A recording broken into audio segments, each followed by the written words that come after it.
Hi, this is an online satsang that I'm going to post unaltered because a number of people who were there really wanted to see it. In this conversation, we begin by asking whether spiritual maturity means giving up agency. By the end, we discover that the opposition between agency and surrender may be just a matter of the way we framed the question, and itself an illusion. I hope you enjoy this.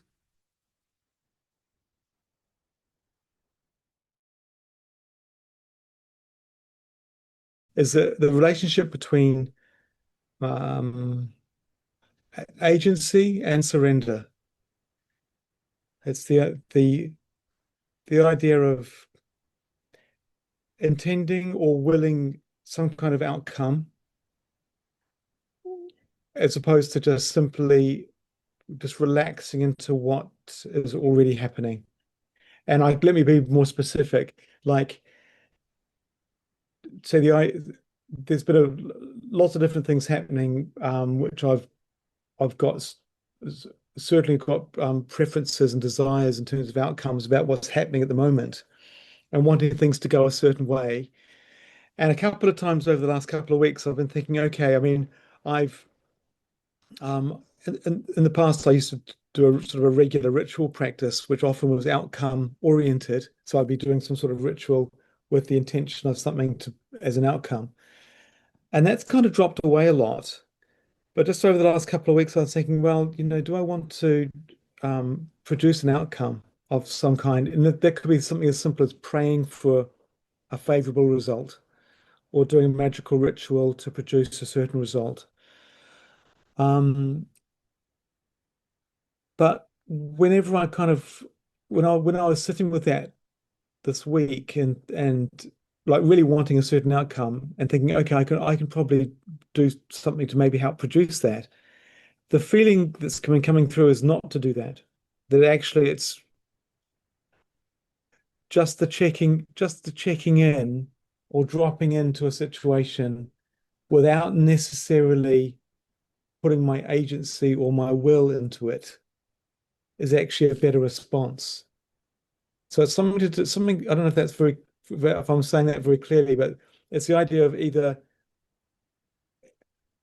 acting or intending something as opposed to simply surrendering and allowing it to move the way it's going to move.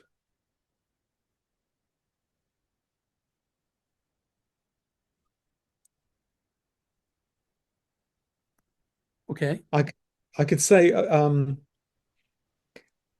not even sure exactly what the question is, like whether one is better than the other. I'm not sure if that's the question. But what I'm noticing is that there's a movement away from trying to control anything, or even when I really want an outcome, to actually go, you know what, I'm just gonna give it up and just keep doing whatever just keep doing things as I normally do. But I'm not going to try and control an outcome or will something to happen at a spiritual level, either through ritual or prayer or anything specific. It's just about surrender and giving it up and then just allowing what's going to happen to happen. Whereas before, I would have been doing something much more focused and okay, I'm going to intend this, and more often than not, that would create some kind of outcome. Um, so I'm just noticing that. That's just an open question because the opportunity to do that again came up this last week, but I've very clearly noticed no, the energy around wanting to do that has fallen away, and it's almost like uh, I don't know. I don't know what I'm not quite sure how to see that, whether it's a good thing or a bad thing. But it feels very much moving towards just okay, look, it's just let it go. If it's going to happen, it's going to happen. And if it's not, it's not.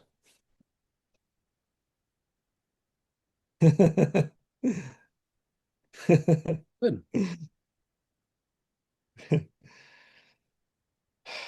And so I know I'm rambling a bit. So some of those things are relatively high stakes as well. This is not, some of these things aren't trivial. We're talking, in some cases, it's drifting into a legal area. So it's not something which is a necessarily preference. It's actually, there's some things where real outcomes are at play. Um, you know, So, would you like to explore some of this? yeah, very much so. If that's, I don't know how clear all that was, but So we'll see. So let's talk. So we'll see how clear it is or not or whatever. Um, I think I understand, and we can proceed from here. From what I understand, you can correct me if it was if I didn't understand. So, um,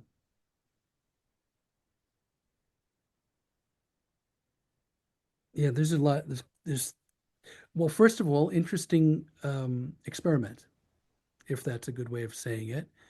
Although it sounds as though it's an experiment that you said you notice the energy isn't going that way. So it's like a response to what it is that you're actually feeling. that's right. Yeah, it's like there's a desire for something to happen a certain way, um, but the desire to actually do something really proactive, like even as simple as praying a prayer, saying, "Look, I want this to happen. Please make it happen this way," which I certainly would have done, and do sometimes still do, but the energy around doing that is falling away. It's almost like um, whenever I kind of check in or just drop into that desire, the desire to try and control an outcome or even ask for an outcome is falling away.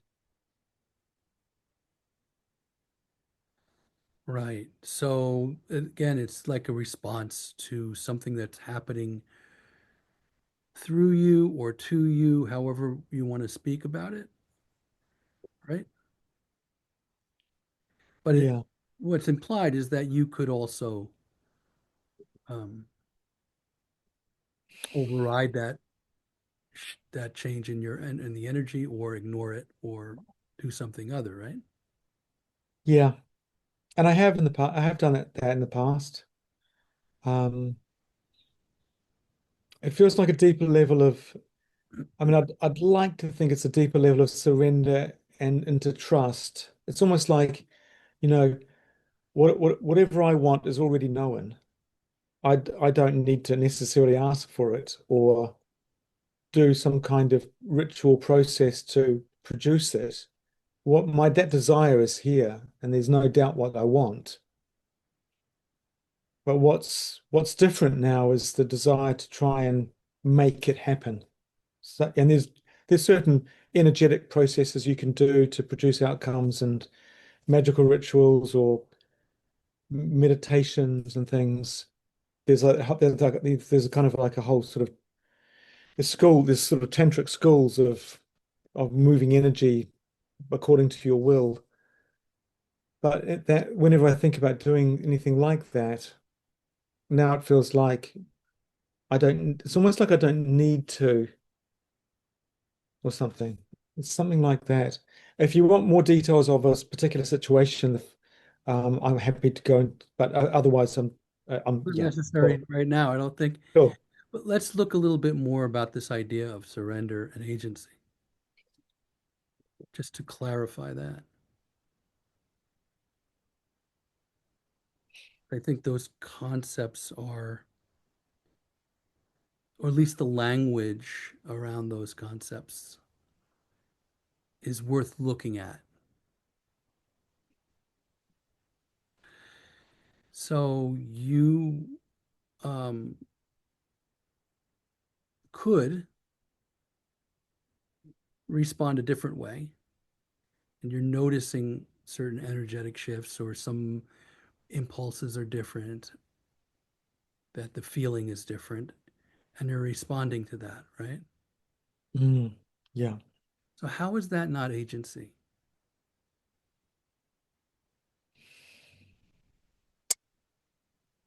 Um,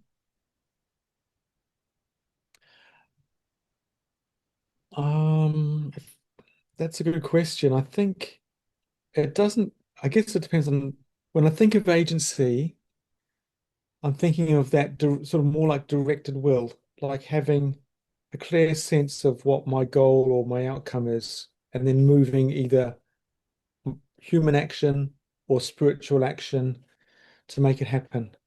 Whereas this is a response, but it feels more like a surrender, like, Why is it a surrender rather than a choice? Why is it a surrender? Like let's because those words are so have a lot of affect. There's a kind of romance. What if we remove the romance from this word surrender and saw it as a choice for two different modes? I mean, so. is there not some outcome you want from not doing the ritual? Yes, Ah. Hmm. Where the yes, choice, you're right. It's kind of a more subtle, it's like, yeah, yes, that's true. It is. It's like the desire hasn't gone away, the outcome hasn't gone away. That's it's still being very clearly felt. But the way of getting there, you yes. know, it's giving it up with the trust that it's going to come through some other way, as opposed to me making it happen a certain way. Well, that's the thing. There's some other way and certain way.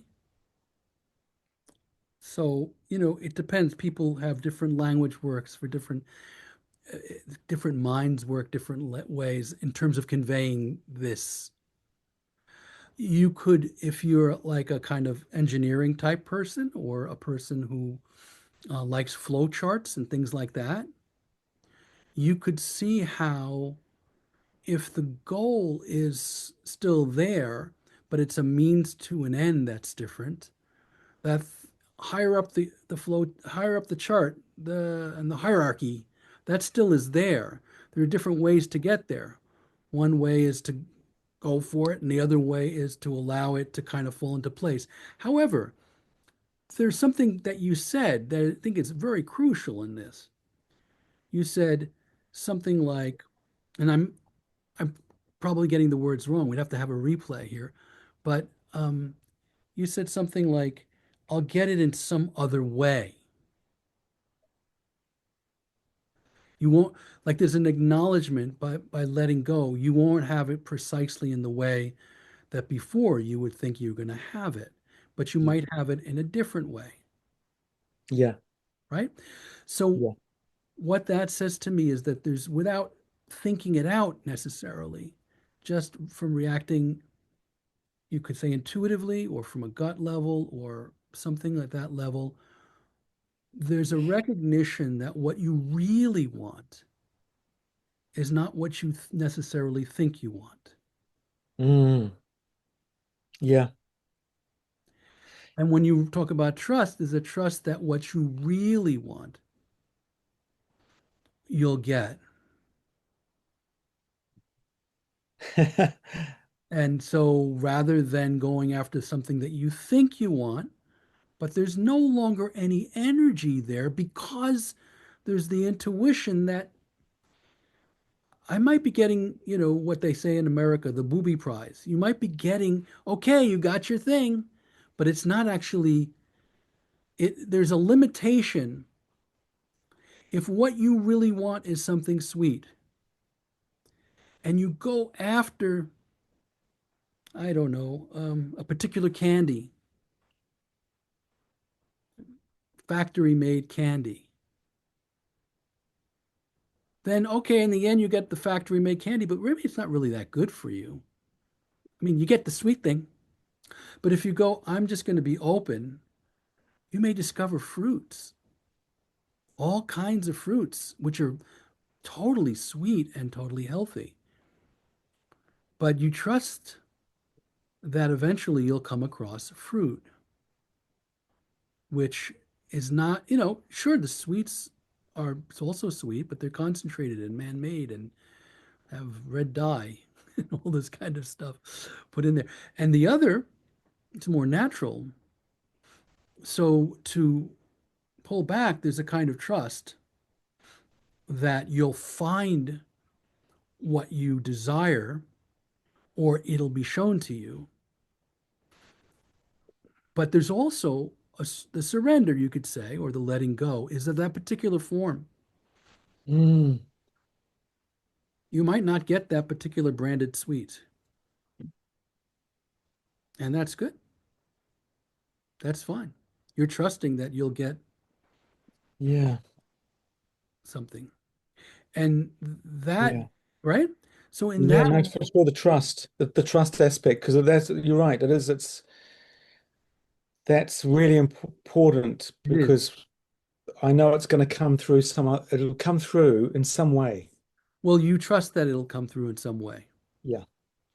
So this is not per se the relinquishment. I mean, people speak in terms of surrender and agency as if they're opposites. It's really not the case in this sense that we're speaking here. This is not the relinquishment of agency. This is the use of agency informed by a deeper wisdom or trust. Because it's not knowing the details. It's not knowing what form the sweetness will come. So there's a trust that way. And believe me, that recognition of that there's a kind of cooperative agency because there's other power involved in this, right? Because there's a trust that the universe or being or God or my guides or whatever thoughts we have around the sense in which um, you're not um, you're in a cooperating situation or cooperative or participatory Yeah. relationship with that which holds all the goodies Mm, and that which knows you better than yourself. There's layers to this because there's insight that comes from examination or exploration, looking deeply at this. For instance, how separate is that holder of all possibilities, the one that knows what the real sweet you want is, or the one you trust, whether it's a process or a person or a spirit or logos or whatever language, the intelligence of life, is that not the same intelligence which is in charge of shifting where your energy is? mm, The energy's moved. I'm deciding to cooperate with it. And it is a way in which it's your energy, obviously, mm. your sense of desire, your sense of what feels like it wants to. I mean, there's a certain way in which is less energy in wanting to go through the ritual or even in getting that particular form of sweet because you realize maybe it's less than what I can get, or maybe the entire experience of not running after it, but waiting and seeing is far more fulfilling in the end. Getting some sense of fulfillment that way. But in any case, there's how much of a distinction is there really between that which you're trusting outside in life for outcomes and that which you're trusting inside, which is indicating to you that you're no longer interested in chasing things in the same way, in using maybe the, I don't know, if an empirical mind. There's a sort of use of the thinking mind to carry out a ritual. And honestly, when you look deeply at how many times you've done the rituals, did you always get exactly what you wanted? Oh no, no, uh, no, no, not in any, no, not in, no. No, But the that's, mind comes in and fudges the numbers at the end. yeah, you True know, exactly. You notice certain things and not others, and then you confirm yourself. Yeah, exactly. And this is true with all forms of magic, including yeah. bank loans, stock, Yeah. all of that stuff. All forms of like, I want to buy a house. I know what I want in my house. Then you go out and carry it out. Go, I got the house I wanted. Was it, but is it really the house you wanted exactly, precisely? No, it's in the ballpark enough that you can confirm your capacity to create that magic and do that thing, which is very fulfilling and very empowering. I bought a house. I bought a car. I got what I wanted. You could see this. Papaji used to talk about this all the time. He used to say, "Well, once you buy the car that you wanted, the feeling goes away within a few weeks of like how great it was that you bought a new car. There's no fulfillment in the tires and in the metal and in all of that. It's more in the mental pr process of getting, I've got it. But then you look at what you've gotten, it's like, well, it's not exactly, it creaks sometimes and the door doesn't quite work the same way. It doesn't have the same handling that I imagined. Everything's a little, and then they have a new model coming out. So it never really fulfills in the way that we think it does. But this other thing is more like participating with what life brings to you. And there's a recognition somewhere that the inside deepest desire of what I really want, which you start to doubt, like in a way, you're doubting. I don't know, I'm putting words in your mouth, but there's a sort of, I don't know, by nature, it sounds to me like when you say energy moved away from doing that, it's as though it's like full fulfillment's not going to come from that. And there's a cost benefit analysis. How much energy am I going to put into it? Get the thing done that before, not quite the results I want. This other thing is going to be mysterious. Now, the thing about trust is it's a journey,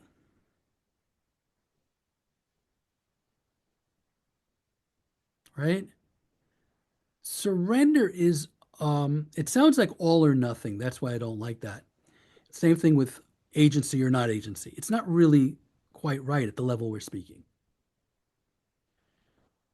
I mean, there can be a deep insight that you have no agency, but that is not the same as choosing to surrender. Choosing to surrender is an agency. And there's a way to speak about surrender in which there is no resistance whatsoever. But that's not this. Not resistance, maybe is not the word, where there's no choice whatsoever. You're simply surrendered. That's not this. Those are both ways of talking about what's always already the case. It's at another level, at a higher level, at a level where you're on the mountain looking down at the city and can see everything, or in the airplane seeing how everything works together. At that level, you simply have no agency and never did. All agency is something that you're given. The very feeling of the energies and then the choice comes from a deeper level.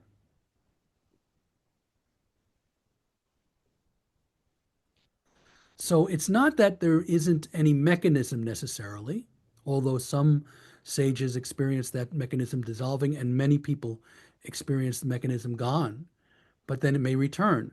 But it's never anything but a mechanism when it's seen.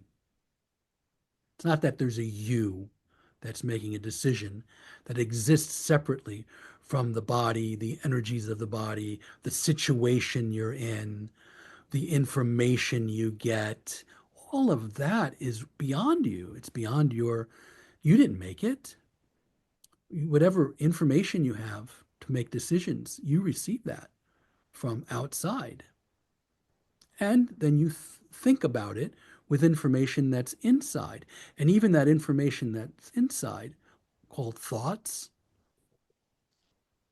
it's not like you send in another thought. They kind of come to you in the shower. When you think you're chewing on this one, and then another one comes, oh, and then you go, oh, and then you claim them. These are my thoughts.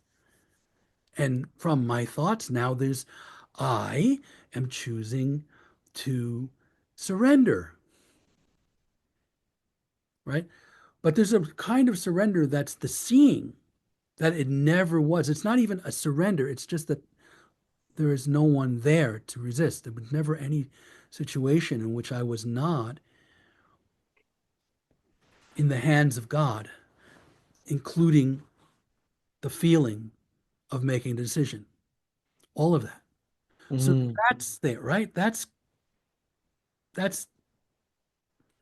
but it's almost like we need two language, and usually it is they throw on Indians like to throw on the word para in front of it or maha.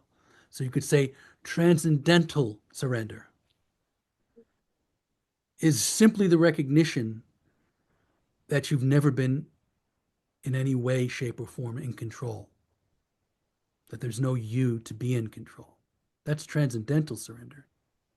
Transcendental surrender of agency is the recognition you never had agency.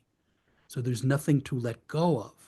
And that all agency is a momentary feeling sense that's gifted to you so that you have the experience of, oh, I did it. We recognize how much agency is a gift, just like we recognize how much the ability, well, all agency, lifting up our arm, walking down the street, these are just taken for granted until there's a limitation in the body. Something happens. It's like, whoa, I took it for granted that I could walk. I took it for granted that I could talk. I took it for granted I could lift up my arm. All of these are gifts or given. And they're all interdependent on the further environment that's all under the control of other power, including thoughts, feelings, all of it, right? So that's I just went, you know, big picture. Mm. But back down to where we are, participation, down to what you're speaking about. Participation of the sense of agency with what is going to unfold, regardless, and kind of allowing less grasping and attachment to particulars does have a lot to do with trust, right? It's kind of, you could say it's trusting other power. You could also say it's trusting yourself. It's both. There's really no distinction, really, but it feels as though it's two things, and it's fine to think of them as two things. You're trusting yourself that this energy is shifted, and so you're going to pay attention to the energy, which is your own energy. You really didn't decide what would shift, it just did. So it's your own, the same way I digested this food. I just metabolized food, what I ate. I mean, how do you do that? It happens. It's a gift. The body is we lay claim to it, but these are all processes mm, that are nature's. Mm. So so how's this landing for you?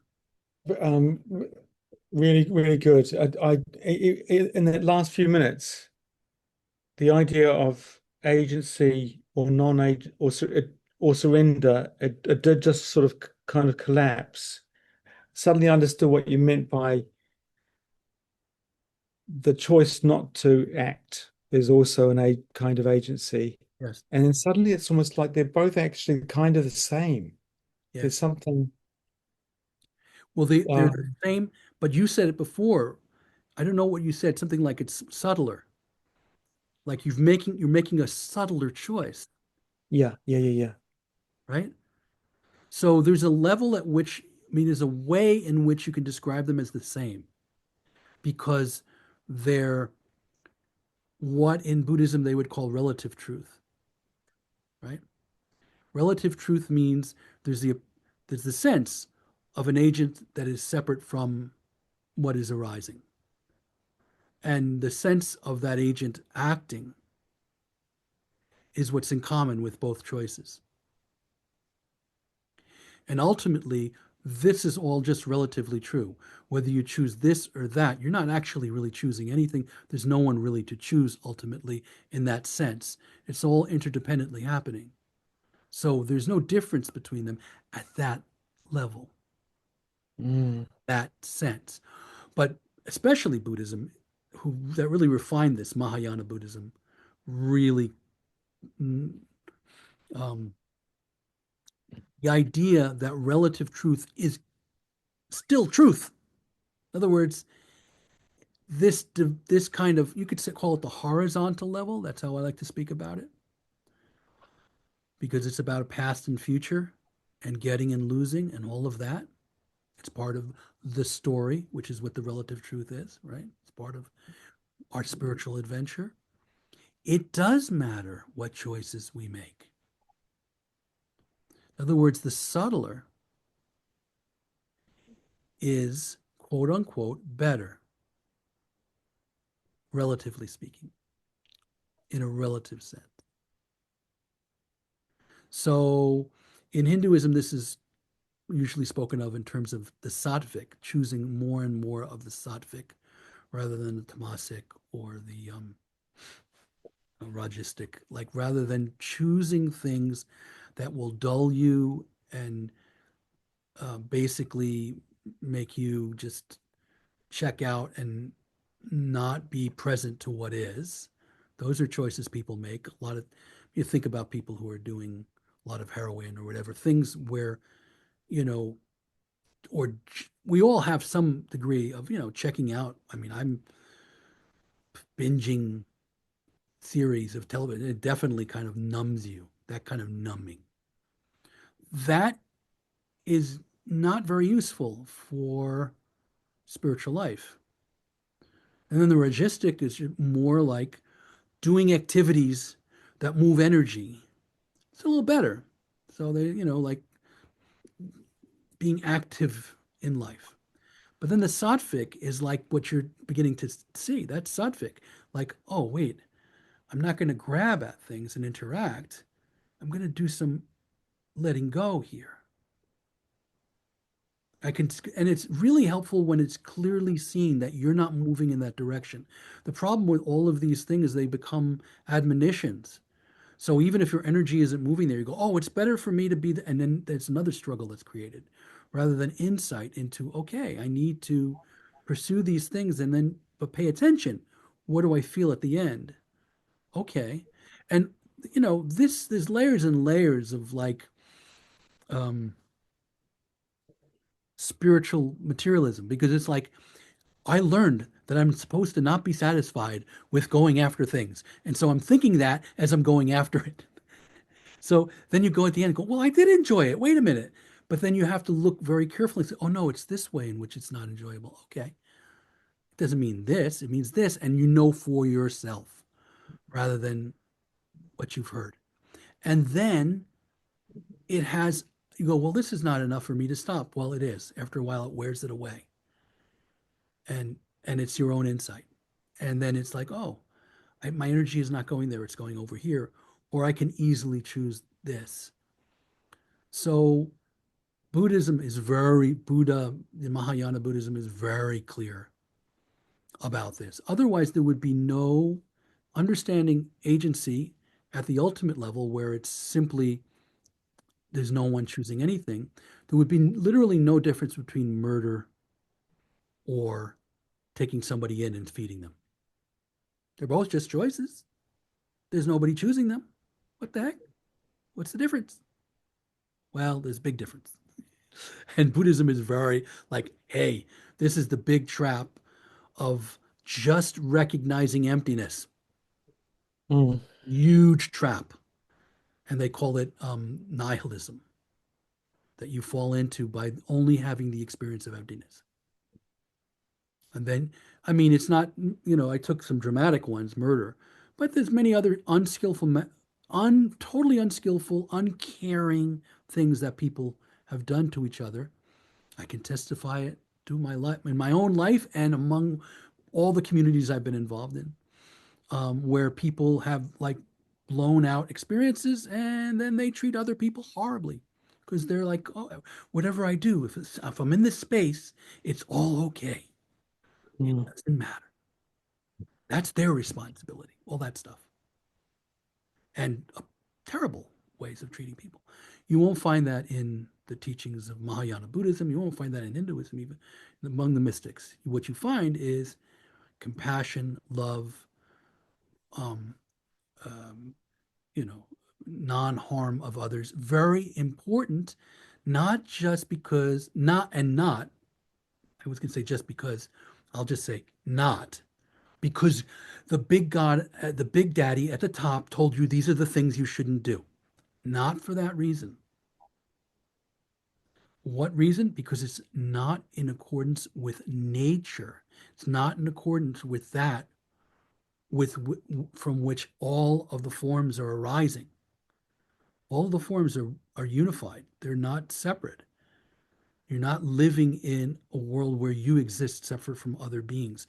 And if you think you are, then when you have an experience of emptiness, you'll just cling to the emptiness as that's what I really am.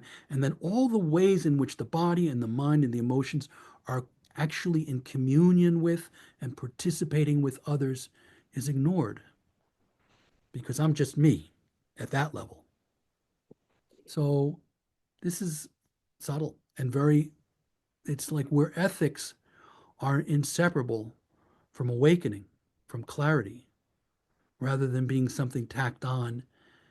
Say, well, it's because society needed to have some way for people not to kill each other. I mean, that's usually how people think of it. It's not the case with these deeper awakening traditions. It's intrinsically part of awakening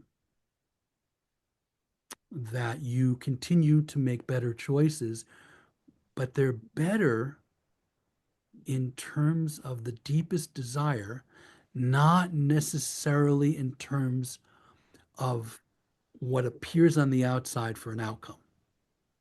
That's that's the clause in the contract that's difficult because you may not get that sweet. yeah, You find yourself living on berries. And then all the people who are chasing the sweets look at you and go, look at this. yeah, What's he got? He's eating berries. So your desire becomes different. Yeah. yeah. Does that make sense? Yeah, it does. It's and I think what makes that difference is that deeper recognition of the non-separateness, so that even if you might there's a part of you which is not getting the sweet, which still wants it maybe, Yes. um, but there's a deeper part of you which knows that um, it's still okay, Yes. and that whatever that desire was is gonna be integrated into something bigger or further down the line. Exactly. So this is really important that we recognize also that this fluctuates. See, the stakes are very different with the model in which you've got daddy who laid out the law in the house. This is my house, my rules, my house, my rules. You don't hit your sister, you don't kick your brother. And then if you hit your sister, kick your brother, you're scared because punishment is coming. It's so different. The entire reason for ethics is so different. And the results are so different. It really, really makes a huge difference. So, what many of us Westerners have problems even with the whole thing. I mean, I can't tell you how many times, especially at the beginning of Eastern teachings coming into the West, and we're still really in the beginning, but I mean the real beginning, 50s, 60s, how many people were like, I like all of the mind exploration stuff because it reminds me of doing drugs, but I don't like the ethics part of it because it reminds me of church. I mean, that is so, was so pervasive. It's the age of Aquarius, right? That whole thing. We're still recovering from that slowly, um, but it's understandable because there's not an understanding of the depth of these of this ethics coming from some deeper place and having it be a personal thing. So part of it too is the guilt trip of, before there's guilt and fear because if you kick your brother, you're going to get a spanking. So and so there's all kinds of yikes. But in this case, that's not it at all. It's like, when I'm doing that, that does lead to suffering within myself and outside. And that's seen. It's not punishment, it's skill. And so ethics becomes more and more skillful. And it's usually called that in Buddhism. It's unskillful action or skillful action. It's more skillful because you are living. By the way, this is not very different from Neoplatonism or Stoicism that got overridden. Like some of it was taken into by the Christians, but then on top of that, you had the mean, or excuse me, I'm sorry, the judgmental guy at the top. You know, at least for certain people, not for all mystics, not for all at all times, not, but that just that general thing is there. But the old Neoplatonism idea about ethics, same thing with Stoicism, very close to the Buddhist one, because it's understanding that it's inherent in us to want the highest good. We just don't know how to get there. We have a desire for it. So the more insight there is, the more naturally we choose, the more refined. The more confusion, the more we are, well, the word is, it's like tightening a loose noose or like those old finger cuffs that more you pull, the tighter they get. It's more fear drives to more wanting things my way, which creates more suffering, more loss. And there's a kind of, sometimes it's buried over.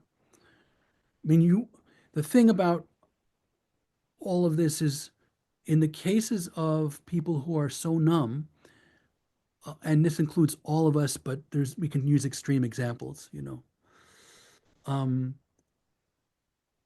it's um, useful when regret is felt because it's the indication that, oh, this is not working, right? So we always say that when people are committing heinous acts and they don't feel any regret, it's like these people are really not in touch with themselves, reality, rationality. We have different language for it psychologically, but this is the case. So, and for like people like the Stoics, it was directly related to rationality. It's like rationality means good ethics, kindness. It doesn't mean removal of emotion. It means the feeling of emotion in alignment with rationality rather than passions, which are just impulses that you act on because you think you want something. So it's like a shift. It's not, the stereotype is that Stoics don't feel anything. That's not the case. But anyway, putting them aside, staying with the Buddhist model, which I think is kind of um, analytically clear. Um, Stoicism is also, but the whole thing of compassion, love, and letting go And but it does end up being that you are going to struggle. You are going to struggle. You see, that's the thing about trust or faith. These are struggling paths because you'll struggle with letting go. Does this make sense, Andrew? Yeah, I was going to ask you to say more about what the struggle is, but then you just said the answer. So you mean in the sense that the letting, say, if we go back to the sweet and the berries analogy, if you're eating berries, you've had to let go. You've obviously you've surrendered the idea of having a sweet now, but that's almost like that's there's a kind of a testing going on as to how much faith you have in the ultimate. Yeah, see, but then this is all the language of your father testing you. See, this is the problem with it. But it's yes, Ah, but you have to transform all of that, those things to either a much different kind of God who's testing. Because this pictorial, this language of the pictures that we have creates its own problems. That's why sometimes it's best to go to away from your native tradition because there's so, in our case, right? But we can come back and then reinterpret it. And we know there's plenty of Christian mystics and plenty of just Christians who don't hold God in that way that he's testing you. And or like, I'm testing you to see how faithful you are to me. That thing, that's not useful. It's more like but it's fine as a metaphor. See, all of that is fine as a metaphor, but we literalize it. So we could say life is testing me, but it's more like I'm learning. I'm like, look, and so if you fall off the wagon, you pay attention, like, oh, it's not good, and it takes its time, right? Because if you try to push so you can pass the test, you will override natural inclinations that will come back and bite you on the ass again. So you may become just kind of repressed pieces. You can't do that altogether. At the same time, I was involved in my youth with a group of spiritual folks, and we all thought the best thing to do is so you don't repress it, you go indulge it as much as possible because then you're not repressed. mm, That led to so much suffering. It was so yeah. ridiculous, really, honestly, because it just perpetuated more of what was repressed. And the reason we repressed it is because it was out of control. So now we were out of control. And then it was like, oops, yikes. Oh, I'm poisoning salad bars. What did I do? Oh, shit. I'm doing all kinds of Yeah. yikes. I did this. Oh, yikes. I did that to her. Oh my God, what was wrong? Like that kind of thing because it was like a culture of whatever you're repressing, you just don't want to repress it, right? It's not that either. It's like you are not indulging things, but you have to feel and not numb yourself to the effects.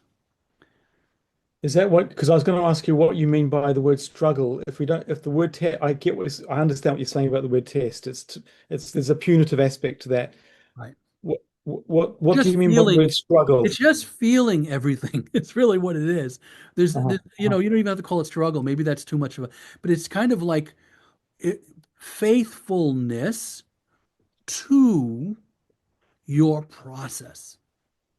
And you could say faithfulness to the universe or to God. Or really, what it is faithfulness to what has been revealed to you. That's really, for me, that's the sweet spot between theism and simple empiricalism, like, something like Buddhist versus Christian. It's faithfulness to what has been revealed to you. So Buddhism, so much of it is about insight and bringing attention to things, mindfulness that arises a mind of wisdom, of recognition, of clarity, and then the acting from that clarity more and more, not as in a sense of like brute will, but in a sense that you're speaking here, like, oh, I'm seeing it's not working. Let me move in with that.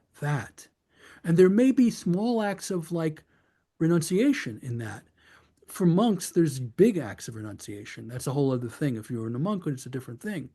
But for lay people, it's small acts of renunciation, like, I'm not going to do that. I'm not going to do that. And we already take part in so many of those with our desires just to be civilized beings. So we do that in small ways. But it's not overriding what you're feeling, it's feeling it and not necessarily acting from it. That's very Mm, different because then you integrate the energy or feelings that are there with who you are. And this is metaphorically, this is Padmasambhava who tamed the spirits of Tibet. He came and tamed the gods of Tibet and enlisted them into the Buddhist pantheon. Many of them made them guardians and all of that. It's like bringing up all the energies that are, you know, like if you read the Philokalia of the Eastern Orthodox Church, which is very mystical, but they describe most of these as demonic forces, like all of the things that are pulling you away from simply allowing your attention to rest in watching.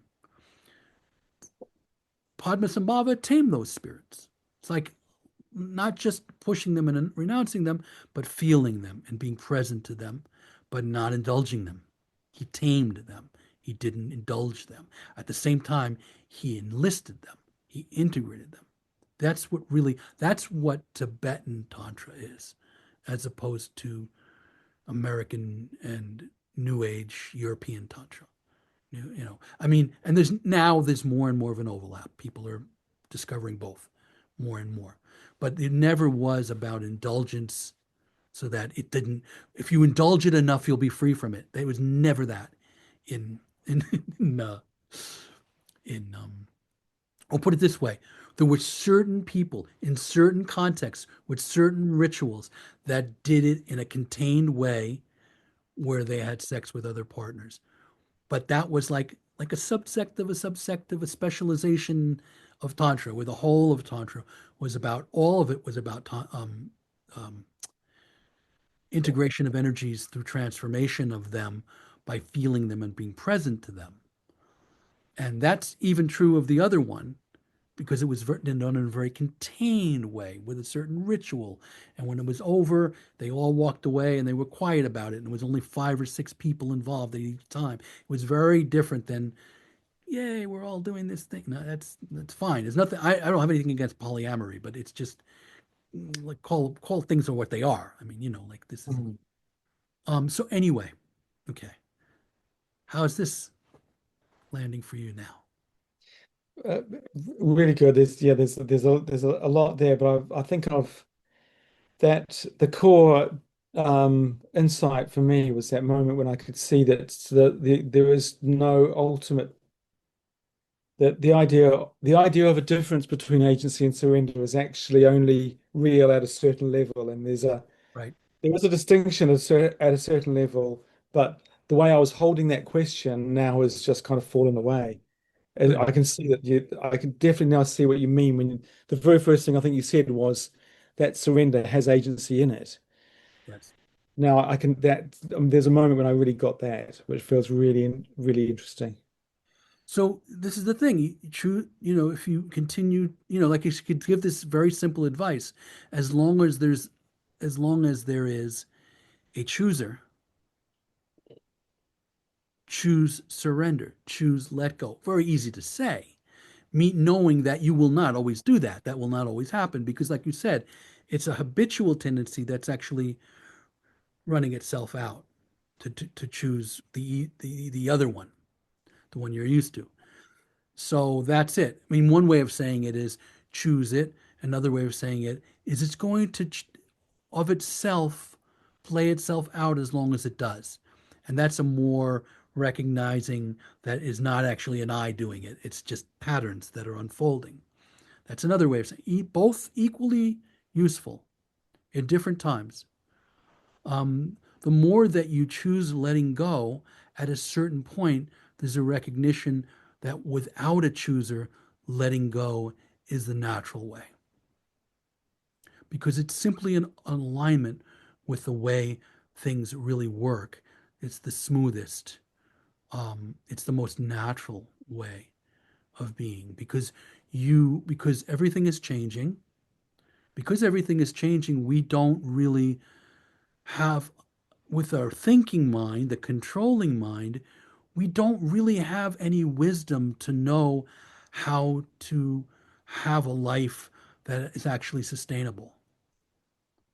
Because we think it means setting up different things. If I have the bank account and the girlfriend and the this and the that, for younger people, if I got the spouse, whatever, whatever it is, then I'll be okay.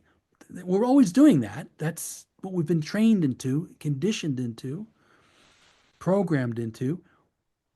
But actually, that is not safe because everything is changing. So, what you got this thing and it's different 5 years. And it's like, what? And I'm different. So it's like, so why did I want this again? Like all of that. Who is this now? What? So if it's like, if Mm. you have the perfect partner, they're going to change. You're going to change. Now, where's your perfect partners? Wait a minute. So it has to be to a deeper level. Like what? Commitment for its sake, compassion for its sake, love for its own sake, faithfulness for its own sake. Oh, and this is the circumstance in which I move towards faithfulness, move towards compassion, move towards love. Because everything about it can change, but those higher abstractions. Well, we can go in Buddhism, they have names for them. In Greece, they had names for them. Something like virtues or perfections. You know, those those are our real desires, and those are naturally desires. And once our attention is turned that way more and more and more, we're living more from the, you could say, if you know a lot of the stuff, the higher levels, which are usually connected to spirit. There's still manifestation, but that's the fruits of the spirit. Vivian and I was talking about this yesterday. Love, joy, peace, patience, kindness, goodness, faithfulness, self-control. And, in that context in the New Testament, he's saying these above those is no law. In other words, you if you use the law like, oh, I'm going to figure out how to be a good person, you could just put that aside. If you're in the state of let go of presence, it's naturally an ethic that comes forward. It's the fruit of bringing attention to simply watching and paying attention to what is actually arising, what you're actually feeling, what actually fulfills you. So it's just the fruits of the spirit. It's an natural outcome. Hmm. But it comes from pursuing your highest desire, you could say in the horizontal.